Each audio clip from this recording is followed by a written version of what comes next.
NC State survives a late stampede from the herd, but is able to walk away with a 48-41 victory. Let's talk about it. You are Locked On Wolfpack, your daily podcast on the NC State Wolfpack, part of the Locked On Podcast Network, your team every day.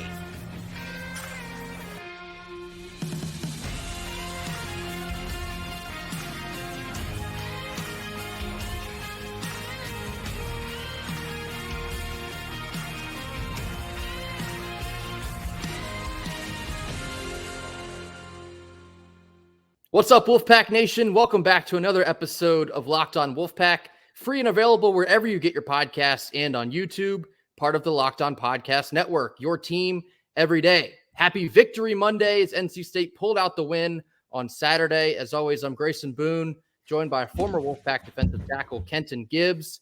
We're celebrating a 48-41 victory over Marshall. There's certainly a lot to talk about from this game. 2023 debut of MJ Morris. A lot of positive to take from this game, a little bit of struggle. We're going to look back at Kenton's keys from Friday and look at how we did against them. We'll start on the offense. Absolutely. So the first key was to stay ahead of the sticks to put MJ into good positions. And that meant averaging 5 yards or more on first downs, 6.8 yards. And mind you, it was actually higher than that, but I specifically said that we were going to take out chunk plays of 40 plus. Yeah. Because they would be extreme outliers and make things look crazy. Even with that being taken out, still at 6.8. So more than 5, of course. The next thing was completion percentage was 65% because it was my thought at least, that we need to get him in the passes that he's comfortable with. And obviously from the first throw forward, we didn't do the best job in the world of that. And MJ Morris's completion was much closer to 50% actually. So we did not complete that. And the last one, run the damn ball. We wanted 150 yards on the ground. We got 136. So while we did not complete that one, we got very close. We got the longest runs of the year for Deborah Mims and Michael Allen. I'm all right with that. Yeah, we'll talk a lot more about numbers for the offense in just a second, but up next, let's touch on these defensive keys. In a game where we allowed 41 points, you would look at it and say, defensively, we were trash. We didn't do anything we were supposed to do. But objectively, not as bad as you would think. Not as bad as you would think looking at it, because the keys spelled out not just stuff for defense, but also for the offense. The next key was to stop Rasheen Ali. I mean, objectively, he is like I said, he's the motor that made that engine go and all that good stuff. But the goal was to keep him under 100 yards, and we held him to 63. So we did a good job there. The next one was 2 or more turnovers or returns that put us into plus territory. We did that multiple times on the Brandon Cleveland forced fumble and the Peyton Wilson recovery. I believe the Peyton Wilson recovery was in plus territory, and the interception from Pookie Kennedy was in plus territory. Yeah, so those two, both in plus territory there. And the last one was all of our starting linebackers have 5 plus tackles. We did not accomplish that. Just missed. We got 5 from Peyton Wilson. We got over 5 from Peyton Wilson. We got 5 exactly from Jalen Scott and Caden Fordham. Devon Betty gave us 4. And he's the starting Mike. So, little short there. But all in all, 3 of the 6 keys were accomplished, which, I mean, generally when you accomplish 3, you're going to look at a close game or, a game that we either lose close or win close more often than not. You don't see too many blowouts when we accomplish half exactly. Anywhere to that 2 to 4 ranges where you see a close game.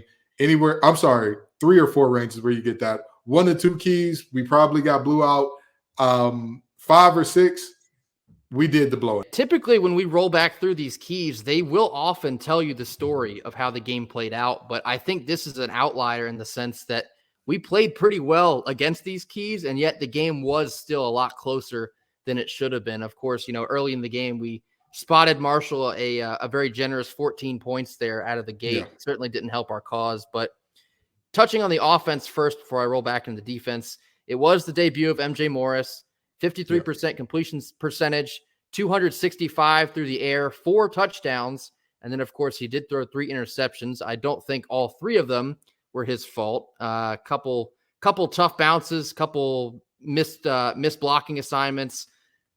I can live with some of those mistakes. You know, as we mentioned, coming into this game on Saturday and in our post-game feed, I'm perfectly okay with MJ struggling a little bit here. Of course, as long as we win the game, but these are the types of experiences and the reps that are going to help him and the team moving forward. So in a sense, I don't want him to struggle, but you get what I mean here. I would rather him go through a little bit of struggle to build on that moving forward. And that's a lot of what you saw here in this game. But overall, the story from MJ Morris, the offense is undoubtedly more explosive with him in the pilot position here.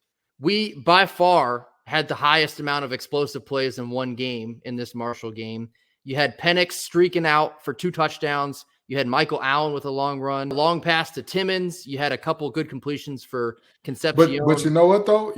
The Mims play, although it technically was not an explosive run because it was exactly, 19 yards on the 18, nose? Yeah. 18? That's 2 yards off. And if he had 2 additional yards in front of him, guess what? It would have been a 20-yard run. You know what I mean? Like, so I guess you could count that one in there if you wanted to.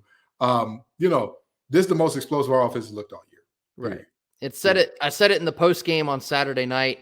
If you needed any more convincing that MJ Morris is your quarterback moving forward, rewatch the highlights of this game, because you're going to see a lot of positive that's going to help us in the long run. Even this season, let alone the next couple seasons.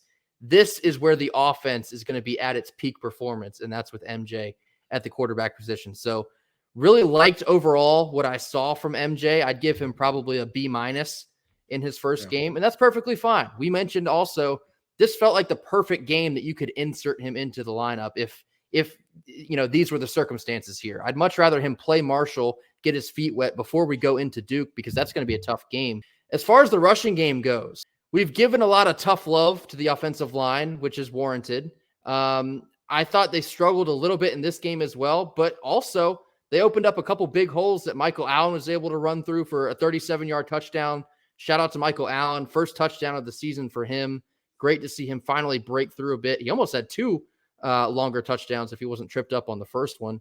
Delbert Mims, as you mentioned as well, he had a great game. He had 65 yards, a touchdown on that 18-yard run. Running game was a lot more present in this game. And again, that's a product of being able to open up the field when you have a quarterback that can get it to you. I guess you could say it that way. When you have a quarterback that opens up these deep shots, you see the immediate impact it has on your run game as well. Yeah, 1,000%. I mean, if you look at both of Trent Penix's touchdowns, they were set up by running looks, more or less, either a run look or a screen look, which, I mean, to bite on the screen look against NC State has got to be one of the most insane things I've ever heard of. But yeah, it's complimentary football, right? Offensive coordinators look to dress the pig, do complicated things do things that look complicated, but in reality are extremely simple. And so with that in mind, again, this is definitely what you love to see from our offense. Of course, defensively, there are some things to tighten up on, but even defensively, complimentary football, getting turnovers in plus territory, us capitalizing on that, you can't really hope for much more. In just a second here, we're going to get further into the numbers for both the offense and the defense after a quick word from our sponsors. Now time for your game changer of the week, and that is Athletic Brewing Company. Athletic Brewing has completely changed the non-alcoholic beer game. They make non-alcoholic beers that actually taste good, that are full of flavor and well-crafted, just like a full-strength beer. They brew over 50 styles of craft non-alcoholic beer, including IPAs, Goldens, sours, and more. And they're constantly releasing limited edition experimental styles to add to their variety. They're fit for all times, whether you're watching the big game or your kids' game, tackling work, or working out. They have you covered no matter the occasion. You can find Athletic Brewing Company's non-alcoholic brews at a store near you or buy online at athleticbrewing.com. First-time customers can use code LOCKEDON to get 15% off of your first online order. That's code LOCKEDON at checkout for 15% off at athleticbrewing.com. Athletic Brewing Company, fit for all times. diving in further to these offensive numbers before we touch on the defense, a couple of the numbers that really stood out to me, of course, another big-time game from KC Concepcion, over 100 yards receiving, 2 more touchdowns. We spoke about this in the live feed on Saturday night. The re-emergence of Trent Penix, 3 receptions for 99 yards and 2 touchdowns. You saw streaks of 2021 catching a bit of a wheel route down the sideline with nothing but green ahead of him. So good to see Penix re-involved in this offense. Kent and I have both been screaming for more involvement from the tight end room. This is just another byproduct of a just better quarterback play, to be blunt with you. MJ can see the field, I think, a little bit more effectively than Armstrong has. And being able to, I guess, also open up your playbook and run a play like this where you know you're going to complete it for a long gain into a touchdown. Perfect execution on these. Yeah, so coming into this game, Trent Penix had 8 receptions for 37 yards and 0 touchdowns. I'm just going to say that one more time. Coming into this game, Trent Penix had 8 receptions, 37 yards, 0 touchdowns. And all of a sudden, this young man is a game breaker? No, it's not how it works. We schemed up plays where he was the focal point, and that's where we found success. I'm going to say this. Trent Penix is the best player in our tight end room at this present moment, I believe. He's not the only good player in there.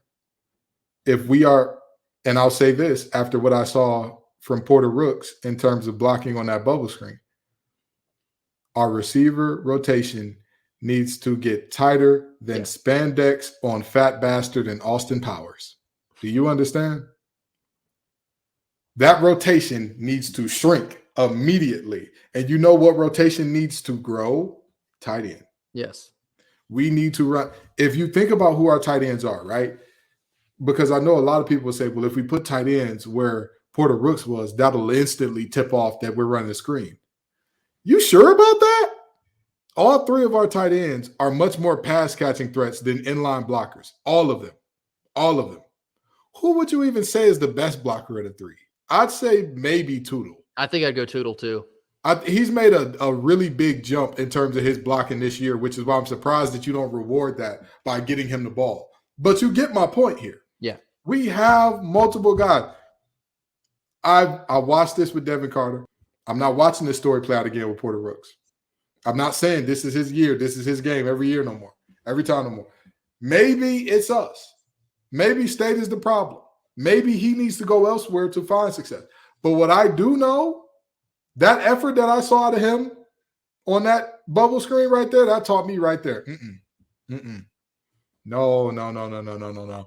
At Cass Tech, we had a very simple saying that applied to our receivers. If you don't want to block, you don't want to touch the rock. That's it. That's it. If you show up and if you want to put DBs in the dirt, if you want to block your tail off, heck, if you want to at least stay in front of a guy, we can find some place to draw up for you. We can find something. But if you're a guy that's just going to watch somebody run by you, oh, look at that. He's got the ball now. But then guess what? Don't worry about it. Hey, come stand right here next to me. The bubble screen, of course, we're talking about is the second interception that MJ threw that was just directly to the corner, and he effectively walked into the end zone. That is, of course, because the blocking scheme was broken down by a missed assignment there, and it really hung MJ out to dry. And I want to use that to transition into talking about our defense, because putting ourselves in a hole there immediately adds additional pressure to this defense to lead us through this game. But, you know, in the end result here, we gave up 41 to Marshall. We gave up, I believe it was over 400 yards of total offense. A little bit of a shock. I do want to touch on some of the highlights here. Mainly Peyton Wilson, as no surprise there. He had 14 tackles, a sack, a tackle for loss. He had a fumble recovery. He's the leading tackler in the ACC. He's the leading tackler for this football program. He just received the Dick Butkus Award for the month of September and immediately comes out and maybe has his best performance of the year so far. He's Superman, point blank period. He's absolutely running around out there with a cape. I hope that we are truly appreciating what we're witnessing this season with Peyton Wilson in there at middle linebacker. I also want to talk about Davin Vann. He had a great game. He had 6 tackles, a sack and a half, a tackle for loss. I believe he was almost credited with a forced fumble. I think Brandon Cleveland ended up getting that one. Pookie Kennedy, excellent game. 4 tackles. He had a forced fumble himself. That fumble recovery that a lot of us thought was a touchdown, myself included, turns out he was down before he took off with it. And then, of course, he had that interception as well. You have to think that Pookie Kennedy's got a case for DB of the week here in the ACC, because I'm not sure who might have had a better performance than that on Saturday. Yeah, absolutely. He was all over the place. Interception, forced fumble recovery. I mean, yeah, he actually recovered the fumble forced the fumble that he recovered. Am I right? Yeah. So all over the place, man. All over the place. I'll tell you what. That he has been a revelation at nickel. We knew he was going to be good. This man has been outstanding. He's been one of the standouts on this defense, and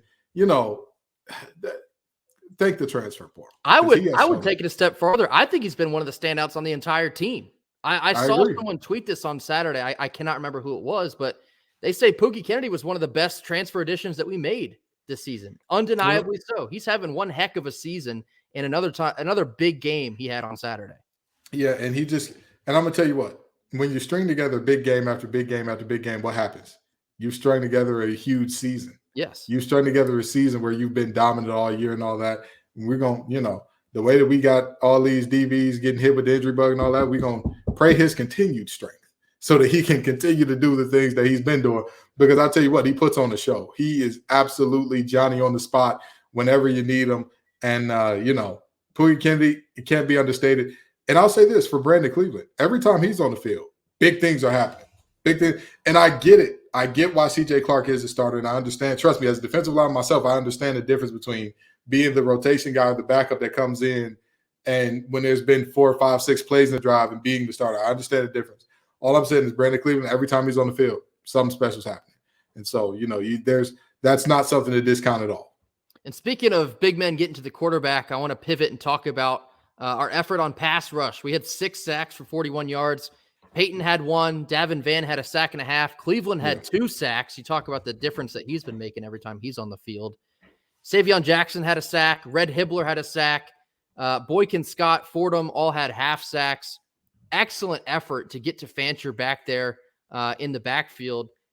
A little bit of credit to Fancher because he was able to create quite a bit. I tried not to downplay him coming into this game. I said couldn't really hurt us that bad on the ground. Wasn't impressed with what I saw so far from him through the air, but he threw 51 times for over 300 yards. I think he surprised maybe even the defense a bit with his abilities. But all in all, when you look at, we had 6 sacks, we forced 3 turnovers. That spells out, Marshall maybe scoring, 20 points, let alone 41 points. So the numbers would tell you that I think we played better. I think we also didn't help out our case a lot of times in this game, gave away a lot of points. Even so, before the first half ended, I think we gave away 7 there as well. But I think the defense is fine. I don't think you can read too much into giving up 41 against Marshall again. And Marshall's not a slouch. Again, we said that coming into the game. We said that post game. We told y'all Marshall was going to show up. They were a very confident team coming into Raleigh, and they played like it. But ultimately, we were able to pull out the win. Absolutely. And let's really break down the numbers, shall we? 41 points, okay? And let's really look at how many times, because to me, points aren't important. It's how many times you meaningfully took the field and did great things on offense in terms of not just scoring because we were at the 5 or at the 10, at the 20, like doing something great, right? But I talk about with Duke's defense a lot. Going into the Notre Dame game, there had only been one time that a team had driven a entire, or maybe none, in terms of teams who had driven the entire field on their defense to score a touchdown. If we look at the points that were put up in this game, the first touchdown came off the interception on the first pass to KC, correct? Yep. The second touchdown was the 27-yard interception. So you've got both of those things going, correct? Yep. Okay, so right there alone, you're looking at 14 points off. So that is 27. And then I believe that MJ's third interception also saw them score a touchdown, or am I incorrect? No, they did not score on that one. Oh, okay. Okay, so all right. So the reality is 2 turnovers and a ton of squib kicks to make their field a lot shorter. Yeah. If you look at those things and say, okay, wait a minute, these teams are having to drive the length of the field and they're getting touchdowns, sure. But if you're looking at a team starting at the, they're minus 40, like the minus 40 is nothing. That's where if you would tell every coach in the NCAA, hey, we'll put you on a minus 40 every drive or wherever your special teams and defense can get you, what say you? They're taking that deal 10 times out of 10. They're taking that, give me the plus 40 every time. And so this was a very intriguing game in which our defense, again, you see 41 and you think they played worse than they did. I'm not saying they had a banner game. I'm not saying they played well even. I'm just saying they weren't as bad as 41 points implies. Yeah, I don't think the final score is completely indicative of their effort on Saturday. I think they played a lot better than the numbers would tell you. But regardless, it was too many instances of NC State versus NC State. I believe I even tweeted that during the game. Couple errors on offense, couple misassignments on defense. We talk about it a lot on here. You see how fast that will snowball on you when you continually beat yourself, regardless if it's penalties or missed assignments, whatever it is. Just have to continue to clean up our effort and execution there. And we did see a little bit of some complimentary football, more so than we've gotten in a few games past. But even then, still need a better effort there from both the offense and the defense in terms of complimentary football. But we're still building. We're 4-2. We won the game. Ultimately, that is what we set out to do. We won the game. But in just a second here, we're going to give our big picture takeaways after another quick word from our sponsors. Our second sponsor of the day is eBay Motors. Passion, drive, and patience, that's what brings home the winning trophy. It's also what keeps your ride or die alive. eBay Motors has everything you need to maintain your vehicle and level it up to peak performance. From superchargers to roof racks, exhaust kits, LED headlights, and more, whether you're into speed, power, or style, eBay Motors has got you covered. With over 122 million parts for your number one ride or die, you'll always find exactly what you're looking for. And with eBay's Guaranteed Fit, your part is guaranteed to fit your ride every time or your money back. Because with eBay Motors, you're burning rubber and not cash. With all the parts you need at the prices you want, it's easy to turn your car into the MVP and bring home that win. Keep your ride or die alive at ebaymotors.com. Eligible items only. Exclusions apply. All right, rounding out our Monday episode. Again, it is a Victory Monday episode with a 48-41 win. Kenton, I'm going to kick it to you first. What were your biggest picture takeaways from this victory over Marshall? Grayson, pull that graphic up for me, please. Folks, you may know who player B on this graphic is, okay? But I want you all to take a guess on who player A is, all right? And I'm going to give you 5 seconds to do so. 5, 4, 3, 2, 1. Player B is obviously Trent Penix against Marshall. 3 receptions, 99 yards, 2 receiving touchdowns. But do you know who player A is? That's our entire room through tight end room through the first 5 games. Our entire tight end room. Every single player on our depth chart listed as a tight end or flex, except for Porter Rooks, is included in this. Every single player through 5 games had 12 receptions for 102 yards. And in one game where we prominently feature the tight ends, all of a sudden, 3 receptions, 99 yards, 2 touchdowns. Robert, Mr. Anai, whatever you would like to be called, I'm going to call you Mr. Anai because I'm coming to you formally making a request. If we are seeing what we're seeing out of our receivers, why would we not want more of the 3 for 99 and 2 touchdowns? I don't understand it. One of our best receiving weapons against Notre Dame, who I was told had immaculate linebackers who were heady, who had been there for forever, who could do it all. And yet we had Juice Farine go off for 65 yards against them. Get the ball in our playmakers' hands, and we have 3 playmakers in that tight end room. If we want to talk about the anatomy of what builds a great deep shot, it first starts with bringing more bodies close to the line, and you bring players close to the line by exploiting either mismatches or holes in zones underneath. Yes. And as you hit those tight ends underneath repetitively, it's like a body blow and a body blow and a body blow. What does a body blow get a boxer to do? Drop your hands. For me to do what? Hit you with the right hook, hit you with the uppercut, go for the knockout. Yes, absolutely. And you talk about building confidence in a young quarterback with MJ Morris. completing multiple passes downfield before you open it up and gun one deep to Timmons or Rosner, whoever it may be. That's the perfect amount of sugar and spice you want to throw into that playbook. Finding Juice Farine, finding Trent Penix, hopefully at some point finding a Chris Tootle when he gets some run as well. Completing the easy ones before you attempt the hard ones. A lot of coaches like to say, you got to make the easy play before you can make the hard play. It's the fundamental play, I guess is a better way to say it. You got to complete your fundamentals before you can get into the fancies. And that's what I was hoping to see. That's why I said the 65% was the completion percentage I was looking for, because if you exploit those underneath mismatches and those holes in zones, if you go multiple tight end looks, because teams haven't seen us go multiple tight ends a lot. That's just not a thing that we've done. If we go multiple tight ends and run some very basic concepts that are on time, quick delivery, boom, boom, boom, and I'll tell you what, you've got a great platform to do it against Duke. That is a team. We don't have an offensive lineman on the interior that can stop Dwayne Carter. We have some who can hope to contain him. We do not have any that will neutralize him outright. So you know what we probably need to be doing? Get his big tail running. Keep him running sideline to sideline. Get him sucking air a little bit and all that good stuff. And you do that by getting it to those tight ends underneath, getting all those passes going, which will help you hit the deep ball there. My big picture from this Marshall win, and it might be so big that it extends beyond just the season, but in this game against Marshall, you got the first glimpse at the future of NC State football, which is the rest of 2023, 2024 into 2025. You get MJ at the quarterback position. He played pretty well. You see a lot of promise there. You get Concepcion going to over 100 yards again. You get Michael Allen busting a run. You get Brandon Cleveland, 2 sacks and a forced fumble. There's so many key elements that are starting to really come together and blossom, I guess you could say. We're 6 games in, and I don't think we're anywhere near the ceiling that this team can reach here in 2023, but it's the future. My biggest takeaway is there's so many key pieces that are starting to figure it out, even at a young age, some freshmen, some sophomore. The NC State mantra is wait till next year or the future is bright. And I get how annoying that can be.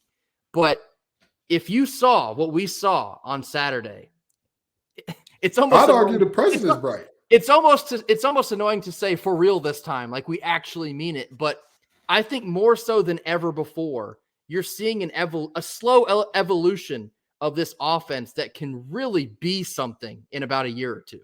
I'd argue that the future is now, old man. I'd argue the present is bright. I'd argue that what we saw to this offense this game, granted, we will run up against bigger, sturdier defensive lines. We will run into one that is much bigger and much sturdier next week.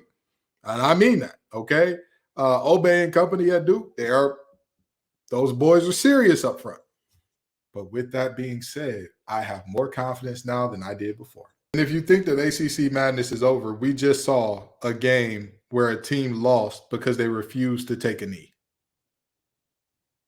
But that's an actual thing that has happened in the ACC. There is plenty.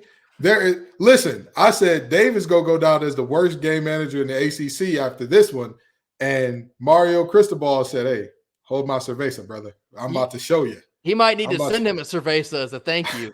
I'm about to show you what poor clock management looks like. So there's plenty of ball left.